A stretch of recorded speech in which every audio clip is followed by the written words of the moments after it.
जय हिंद दोस्तों, जौनपुर एकेडमी में आपका स्वागत है। मैं विवेक। जैसा कि आप लोग जानते हैं, मेरा संविधान की सीरीज चल रही है। तो ये मेरा पार्ट दूसरा है संविधान का। तो 50 क्वेश्चन मैं पहले ही करा चुका हूँ पार्ट 1 में। अब दूसरा ये पार्ट 2 है 50 क्वेश्चन के बाद। 50वां क्वेश्चन है, निम्नलिखित विकल्पों में किस अधिकार को संविधान के किसी अनुच्छेद के साथ गलत तरीके से जोड़ा गया है? ठीक है। शोषण के विरुद्ध अधिकार अनुच्छेद 23 से 24, धार्मिक स्वतंत्रता का अधिकार अनुच्छेद 11 से 13, समानता का अधिकार अनुच्छेद 14 से 28 और स्वतंत्रता का अधिकार अनुच्छेद 19 से 22। जाकि देखिए दोस्तों, इसमें दो ये भी गलत है और ये भी गलत है। ठीक है, ये ऑप्शन दोनों सही हो जाएंगे। ठीक है, क्योंकि शोषण के विरुद्ध अधिकार 23 से 24 है, धार्मिक स्वतंत्रता का अधिकार 25 से 28 है। ठीक है, समानता का अधिकार जैसा कि आप लोग जानते हैं 14 से 18 है। ठीक है, बाकी ये सही है। अगला क्वेश्चन चलते हैं। राज्य के नीति निर्देशक सिद्धांत संविधान के अध्याय 4 में किस अनुच्छेद से किस अनुच्छेद के तहत निहित है? 52 से 61 तक, अनुच्छेद 25 से 35 तक, 36 से 51 तक, या फिर 18 से 24 तक। बताइए कौन सा सही होगा? Option number C. ठीक है, कल्याणकारी राज्य की संकल्पना का समावेश भारत के संविधान में है, यानी कि नीति निर्देशक तत्वों में है। ठीक है, अगला क्वेश्चन है, निम्नलिखित में से कौन से भारत में एक व्यक्ति के अधिकारों के बारे में सही है? पहला, यदि मौलिक अधिकार का उल्लंघन होता है तो संविधान कहता है कि पीड़ित व्यक्ति को उच्च न्यायालय या सर्वोच्च न्यायालय जा सकता है। ठीक है, यदि किसी व्यक्ति के कानूनी अधिकार का उल्लंघन होता है तो वह एक सामान्य न्यायालय में जा सकता है। तो इसमें से कौन सा सही होगा? ए और बी दोनों। ठीक है, अगला क्वेश्चन है 54वां क्वेश्चन, भारत की राज्य नीति के निर्देशक सिद्धांत के संदर्भ में निम्नलिखित में से कौन सा वक्तव्य सही है? ये सामाजिक व आर्थिक उन्नति के लिए ये राज्य को संबोधित किए गए कुछ निर्देश हैं। बी, ये न्यायालय में परिवर्तनीय है। बताइए 54 का कौन सा सही होगा? 54 का सी। ठीक है, केवल ए, ये सामाजिक व आर्थिक उन्नति के लिए ये राज्य को संबोधित किए गए कुछ निर्देश हैं। ठीक है, आगे चलते हैं। 55वां सवाल, समान कार्य के लिए समान वेतन भारत के संविधान में सुनिश्चित किया गया है। मौलिक अधिकार है, राज्य के नीति निर्देशक तत्व सिद्धांत है, मौलिक कर्तव्य है, या आर्थिक अधिकार है? समान कार्य के लिए समान वेतन राज्य के नीति निर्देशक सिद्धांत हैं। ठीक है, जैसा कि आप जानते हैं इसमें अनुच्छेद आर्टिकल जो है 39 का घ में दिया गया है। ठीक है, आगे चलते हैं।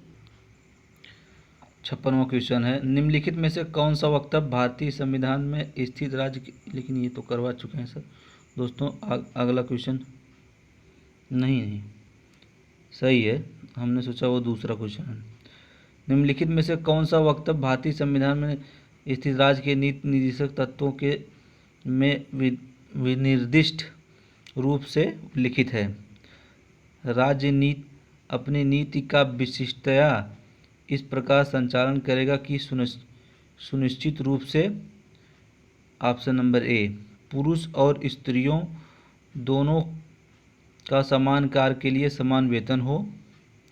बी, पुरुष और स्त्री कामगारों के स्वास्थ्य और शक्ति का तथा बालकों के सुकुमार अवस्था का दुरुपयोग न हो और आर्थिक आवश्यकता से विवश होकर नागरिकों को ऐसे रोजगार में न जाना पड़े जो उसकी आयु या शक्ति के अनुकूल न हो।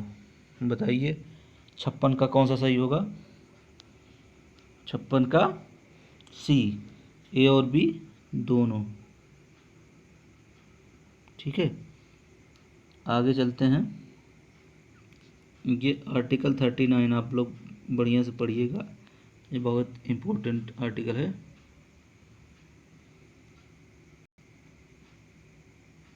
निम्नलिखित में से कौन सा वक्तव्य भारतीय संविधान में स्थिर राज्य के नीति निर्देशक तत्वों के में निर्दिष्ट रूप से उल्लिखित है? राज्य अपनी नीति को विस्तृतया निम्नोन्मुखी बनाएगा, जिससे ऑप्शन नंबर ए, समुदाय और भौतिक संसाधनों का स्वामित्व और नियंत्रण इस प्रकार बांटा हो जिससे सर्वोत्तम रूप से सामूहिक हित सध सके। पहला ये है। दूसरा है आर्थिक व्यवस्था इस प्रकार से चले, यानी कि आर्थिक व्यवस्था इस प्रकार से चले जिससे धन और उत्पादन साधनों का सर्वसाधारण के लिए अहितकारी संकेंद्रण न हो। 57 का कौन सा सही होगा? बताइए कथन। 1 और 2 दोनों। ठीक है, आगे चलते हैं। अगला क्वेश्चन है, भारत में निम्नलिखित में से किसके अंतर्गत पंचायती राज प्रणाली की व्यवस्था की गई है? मौलिक अधिकार, मौलिक कर्तव्य, राज्य के नीति निर्देशक सिद्धांत, चुनाव आयोग अधिनियम। बताइए राज्य के नीति निर्देशक सिद्धांत। ठीक है, आगे चलते हैं। अगला क्वेश्चन है हमारा, भारत के संविधान में कौन से घटक मानव अधिकारों के सिद्धांत को शामिल करते हैं जैसा मानव अधिकारों की सार्वभौम घोषणा में परिकल्पित है? ए, मौलिक अधिकार, बी, नीति निर्देशक तत्व के सिद्धांत, सी, मौलिक कर्तव्य। 58 का बताइए कौन सा सही होगा? बी, ए और बी दोनों, मौलिक अधिकार और राज्य के नीति निर्देशक सिद्धांत। ठीक है, अगला क्वेश्चन है, निर्देशक सिद्धांतों को उस क्रम में व्यवस्थित करें जिस क्रम में वे संविधान में सूचीबद्ध हैं। ठीक है, ये क्वेश्चन आपको अनुच्छेदों को पढ़ने के बाद पता चलेगा, जब आप 36 से 51 तक पढ़ लेंगे तब। ठीक है, कह रहा है पी, राज्य द्वारा लोगों के कल्याण को बढ़ावा देने के सामाजिक क्रम को सुरक्षित रखना। क्यू, समान न्याय और मुक्त कानून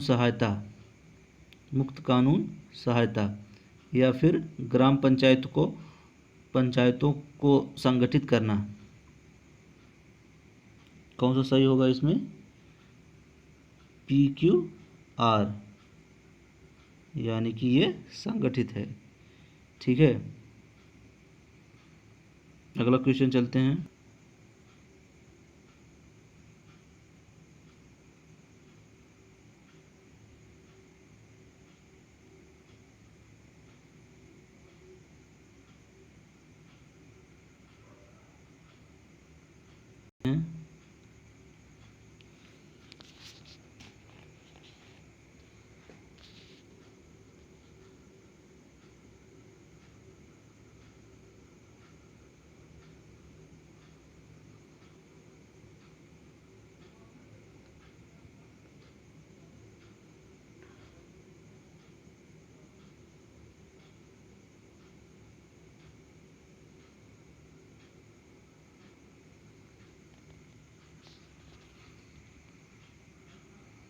जैसा कि दोस्तों इसमें दिया गया है कि मूल कर्तव्य, जैसे मूल संविधान में ये पर्यावरण सुरक्षा ये नहीं जोड़ा गया है। ठीक है, बाद में ये जोड़ा गया। ठीक है, 42वां संविधान संशोधन के द्वारा जोड़ा गया। ठीक है, आगे चलते हैं।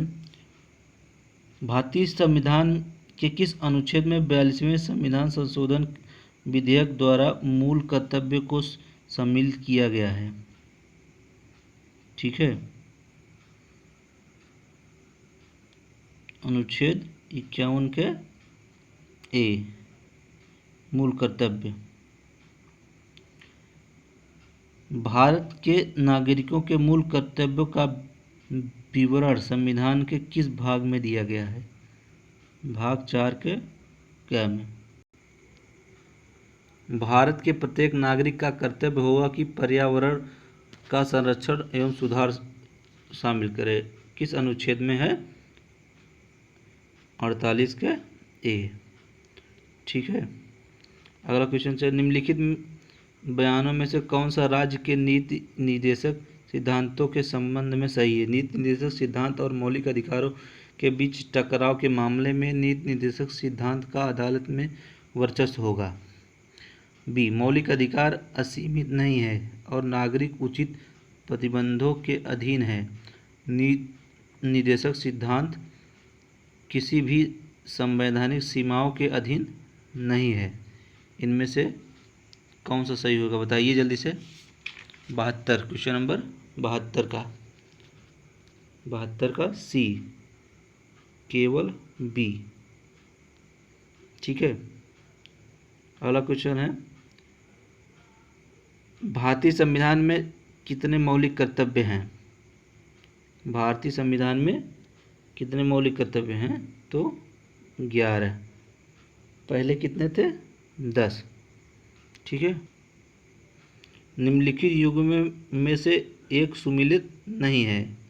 भाग 2 नागरिकता, ये सही है। भाग 3 मूल अधिकार, ये भी सही है। भाग 4 नीति निर्देशक तत्व, ये भी सही है। भाग 5 ये जो है, ये भाग 5 ये गलत है। ठीक है, यानी कि ये वाला ऑप्शन डी वाला सही होगा। ये मूल कर्तव्य भाग 4 के क में है। ठीक है, आगे चलते हैं। अगला क्वेश्चन, भारत के संविधान में शामिल राज्य के नीति के निर्देशक सिद्धांतों की अवधारणा किसके संविधान से ली गई है? तो आयरलैंड से।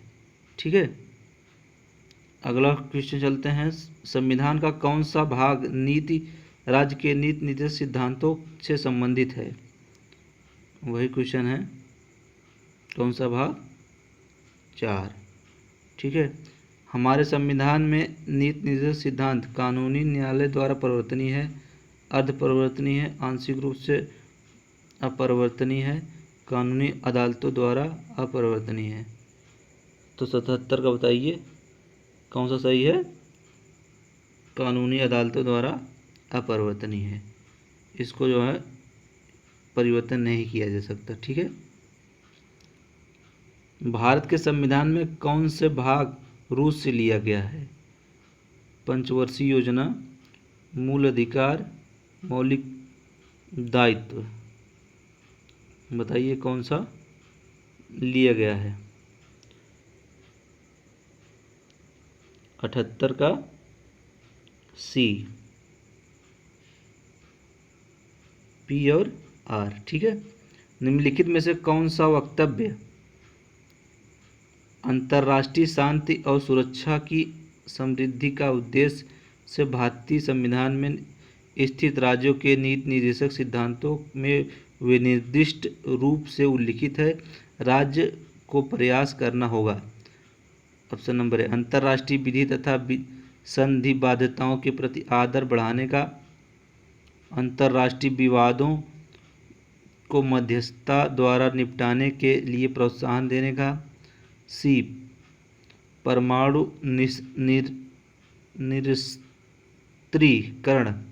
निरस्त्रीकरण और पहला हमला नहीं नीति को प्रोत्साहन देने का। ये कौन सा, जैसा कि भारत काफ़ी बातों का पालन करता है, आप लोग जानते होंगे। ठीक है, बी, उत्तर इसका बी होगा। ठीक है, ए और बी। अगला क्वेश्चन, भारत के राष्ट्रपति का निर्वाचन किस प्रकार होता है? प्रत्यक्ष रूप से, राज्यसभा के सदस्यों द्वारा, लोकसभा के सदस्यों द्वारा, अप्रत्यक्ष मतदान से। तो बताइए इसका अप्रत्यक्ष मतदान से। राष्ट्रपति के निर्वाचन मंडल के सदस्य होते हैं, कौन कौन से होते हैं? संसद के दोनों सदनों के निर्वाचित सदस्य, राज्य विधानमंडल के दोनों सदनों के निर्वाचित सदस्य, सभी राज्यों की विधानसभाओं के निर्वाचित सदस्य, दिल्ली पांडुचेरी विधान सभाओं के निर्वाचित सदस्य। बताइए 1 2 3 या 1 3 या 1 2 4 या 1 3 4। बताइए 81 का कौन सा सही है कि? तो ये ऑप्शन नंबर डी सही हो जाएगा। दिल्ली और पुडुचेरी के विधानसभाओं का निर्वाचित सदस्य पहले नहीं शामिल होते थे, बाद में 70वां संविधान संशोधन, कौन सा? 70वां संविधान संशोधन 1992 द्वारा इसको जोड़ा गया। ठीक है। अगला क्वेश्चन, भारत के राष्ट्रपति को डैश प्रणाली के अनुसार एक निर्वाचक मंडल के सदस्य द्वारा चुना जाता है? एकल हस्तांतरणीय मत के माध्यम से, अनुपातिक प्रतिनिधित्व, जन निर्वाचित प्रत्याशी, या एकल गैर हस्तांतरित या संपूर्ण मतदान द्वारा। ऑप्शन नंबर ए, एकल हस्तांतरणीय मत के माध्यम से, अनुपातिक प्रतिनिधित्व द्वारा। ठीक है। अगला क्वेश्चन है, इसमें से कौन भारत के राष्ट्रपति के चुनाव के लिए गठित निर्वाचक मंडल का हिस्सा नहीं है? प्रत्येक राज्य की विधानसभाओं के निर्वाचित सदस्य गण, बी प्रत्येक द्विसदनीय राज्य की विधान परिषद के निर्वाचित सदस्यगण, या केंद्र शासित प्रदेश दिल्ली और पुडुचेरी के विधानसभाओं के निर्वाचित सदस्यगण। कौन सा शामिल नहीं है इसमें बताना है। ठीक है। तो 83 का कौन सा सही होगा? ऑप्शन नंबर ए, यानी कि प्रत्येक द्विसदनीय राज्य विधान परिषद के निर्वाचित, विधान परिषद की, जैसा आप लोग जानते हैं विधान परिषद के सदस्य नहीं रहते हैं। ठीक है। अगला क्वेश्चन है, राष्ट्रपति 5 वर्ष तक अपने पद पर रहता है। अपने निर्वाचन की तारीख से, संसद द्वारा निर्धारित तिथि से, अपने पद ग्रहण के दिन से, या निर्वाचित आयोग द्वारा घोषित तिथि से। 87 का बताइए इसमें से कौन सा सही होगा? सी से, अपने पद ग्रहण के दिन से, जिस दिन वो शपथ लेता है, पद ग्रहण करता है। ठीक है। अगला क्वेश्चन है, भारत के राष्ट्रपति अपना त्यागपत्र किसको संबोधित कर देते हैं? ठीक है। लोकसभा स्पीकर को, उपराष्ट्रपति को, प्रधानमंत्री को, सर्वोच्च न्यायालय के मुख्य न्यायाधीश को। बताइए उपराष्ट्रपति को। ठीक है। और उपराष्ट्रपति किसको देते हैं? राष्ट्रपति को। ठीक है। यानी कि अनुच्छेद 56 के अनुसार भारत का राष्ट्रपति अपना त्यागपत्र उपराष्ट्रपति को संबोधित करके देता है, और उपराष्ट्रपति इसकी सूचना लोकसभा अध्यक्ष को तुरंत देता है। ठीक है। जो सूचना देता है वो अनुच्छेद 56 के 2 में है। ठीक है। अगला क्वेश्चन है, राष्ट्रपति के विरुद्ध महाभियोग के संदर्भ में निम्नलिखित में से कौन सा सही है? दोनों सदनों के सदस्य बहस में हिस्सा लेते हैं, परंतु केवल राज्यसभा के सदस्य को मत देने का अधिकार है। राष्ट्रपति के विरुद्ध महाभियोग तभी लगाया जा सकता है जब वो राष्ट्रपति पद के लिए अयोग्य सिद्ध हो जाए और फिर वित्तीय अनियमितता में लिप्त हो जाए। ठीक है। कौन सा सही है? 89 का ए बी दोनों सही नहीं है, यानी कि दोनों सही नहीं है। ठीक है। अगला क्वेश्चन चलते हैं, राष्ट्रपति और उपराष्ट्रपति पद की शपथ के संदर्भ में निम्नलिखित में से कौन सा वक्तव्य सही है? संविधान का संरक्षण, सुरक्षा और प्रतिरक्षा करने के लिए राष्ट्रपति अपने पद की शपथ लेते हैं। बी, उपराष्ट्रपति संविधान के प्रति अपनी सत्यनिष्ठा और वफादारी की शपथ लेते हैं। ए और बी दोनों सही नहीं है, या केवल ए सही है, या ए बी दोनों सही है, या फिर केवल ए सही है? बताइए।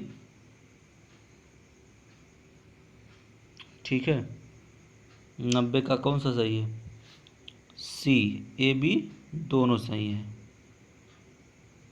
अगला क्वेश्चन, राष्ट्रपति का रिक्त स्थान भर लिया जाना चाहिए 90 दिनों में, 6 माह में, 9 माह में, 1 वर्ष में? तो 6 माह में। निम्नलिखित में से कौन भारतीय गणतंत्र का प्रमुख है? भारत का राष्ट्रपति, भारत का प्रधानमंत्री, मंत्रिमंडल, या फिर राजनीतिक प्रमुख मंत्रिपरिषद सहित? भारत का राष्ट्रपति। ठीक है, अगला क्वेश्चन चलते हैं। राष्ट्रपति और उपराष्ट्रपति के चुनाव के संदर्भ में याचिका को डैश के संदर्भ में दायर किया जा सकता है? उच्च न्यायालय, राष्ट्रपति, या निर्वाचन आयोग, या डी सर्वोच्च न्यायालय? बताइए। सर्वोच्च न्यायालय। ठीक है, अगला क्वेश्चन, राष्ट्रपति लोकसभा को कब भंग कर सकते हैं? भारत के प्रधान न्यायाधीश की अनुशंसा पर, लोकसभा की अनुशंसा पर, केंद्रीय मंत्रिमंडल की अनुशंसा पर, राज्यसभा की अनुशंसा पर? तो केंद्रीय मंत्रिमंडल की अनुशंसा पर। ठीक है, अगला क्वेश्चन चलते हैं।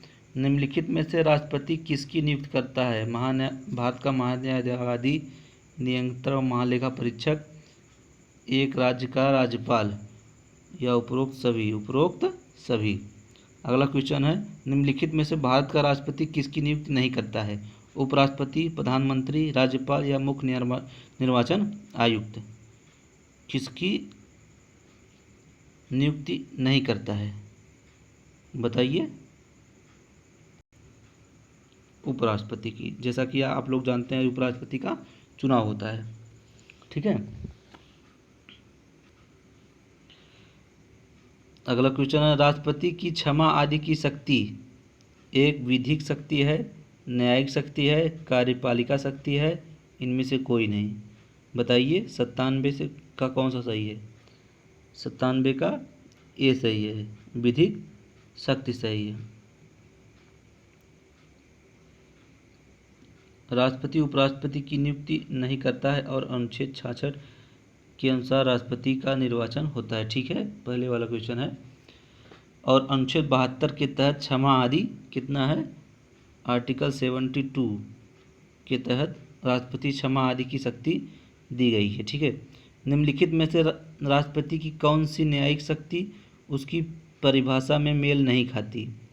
रूपांतरण, या पूर्ण क्षमादान, दंड विराम डैश कम सज़ा देना, या दंड घटाना, या सज़ा को कम करना, या दंड निलंबन, सज़ा को अस्थायी तौर पर टालना?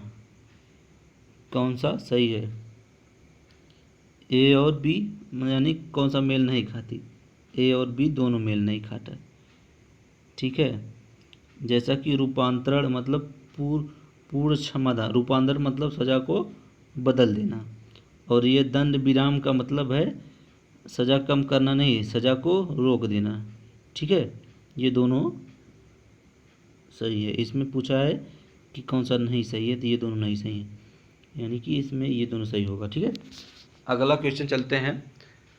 भारत के किस राष्ट्रपति को मिसाइल मैन की संज्ञा दी गई है? तो जैसा कि आप सभी लोग जानते होंगे, हमारे परम पूजनीय डॉक्टर APJ अब्दुल कलाम जी को। ठीक है, अगला क्वेश्चन है 100वां क्वेश्चन, भारत के निम्न मुख्य न्यायाधीशों में से किस एक ने राष्ट्रपति के रूप में कार्य किया था? Justice MC Mahajan, justice M Hidayatullah, justice P.N. Bhagwati, justice B.K. Mukherjee. 100वां का क्वेश्चन आंसर दीजिए। Option number B justice M. Hidayatullah. ठीक है।